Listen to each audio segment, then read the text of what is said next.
welcome to the Power of Intimacy with Christ. I'm your host, Dr. Sharon Mancha. I'm excited about what God has in store for us today as we tune into the presence of God. Good morning and welcome to the Power of Intimacy with Christ. Let me tell you, procrastination is the enemy of success. Procrastination is one of those internal hesitants that drain us and pull us away from the thing that will cause us to move our life forward.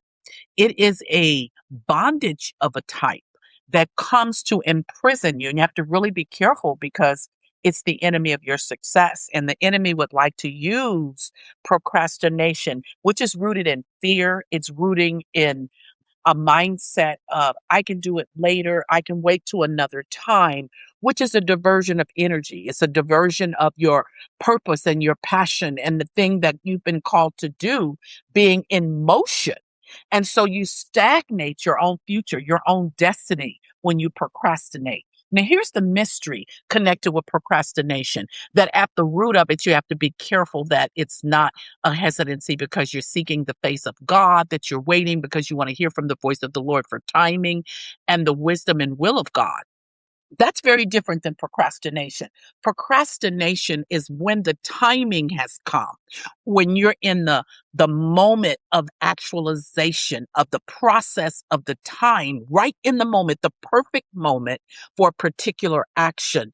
And you're hesitant because you want to do it later. And so discovering what's at the root of procrastination is so key to moving forward. Is it fear? Is it a lack of confidence in yourself? Is there an insecurity there? Is there a lack of assurance that you have the capacity and the skill sets to move into the thing that God has called you to? Well, here is the sounding alarm that you don't really have to count on your ability. What we lean into is the ability of God. What we lean into is the resources that God has already provided and will provide in the process of us taking that step of obedience, taking that step that says, Lord, I trust you. And though I can't see the end from the beginning, though I'm hesitant, though I'm fearful, yet will I trust you. I'm going to walk in the perfect timing and precision of the leading of the Holy Spirit. And that's a tenacity, that's a boldness, that's a courageous step toward moving with God and God's timing.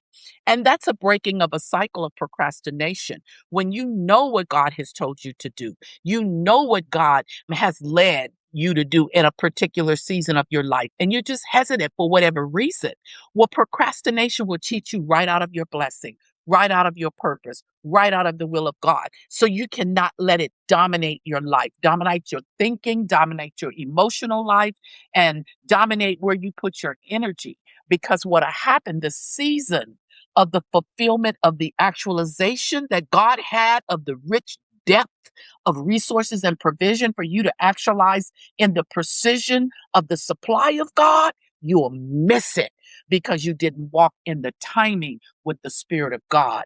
And so now that you've gotten out of procrastination but missed the timing, you almost have to wait for the timing to come back again, taking steps toward God, making the steps of obedience and getting into the thrust of prayer and into the mindset of pursuing the face of God so God can bring you into alignment with the precision of God and the timing of the Lord that you may have missed in the season that you procrastinated. And then while you're waiting, pay that internal reflection and attention to who you are and the areas in your life that you need to work on so you will no longer hold back, procrastinate, be afraid, and lack the confidence to walk in the authority of Christ. This is an intentional decision, and it is absolutely forward thinking. It is a faith move. It is a tenacious discipline of the Spirit, and it is in confidence of you and God working together, walking together, and the fulfillment of the thing that God has gave you to do as you vision cast into the wisdom and will of God will come to pass. The moment you come out of the cycle, you break the cycle of waiting outside of God's timing, outside of the time when God had given you a period to wait, given you a period to pursue his face, giving you the time to nestle into the cocoon of God and be imparted into, so you're equipped for that next step. And so lining all that up by being totally committed and with full energy, focus and intentionality to get into the presence of God, that you may be rebuilt and positioned in the perfect precision of the timing of the Lord. Develop an intimate relationship with Christ. Thank you for tuning in. Dr. Sharon Mancha, the host of The Power of Intimacy with Christ.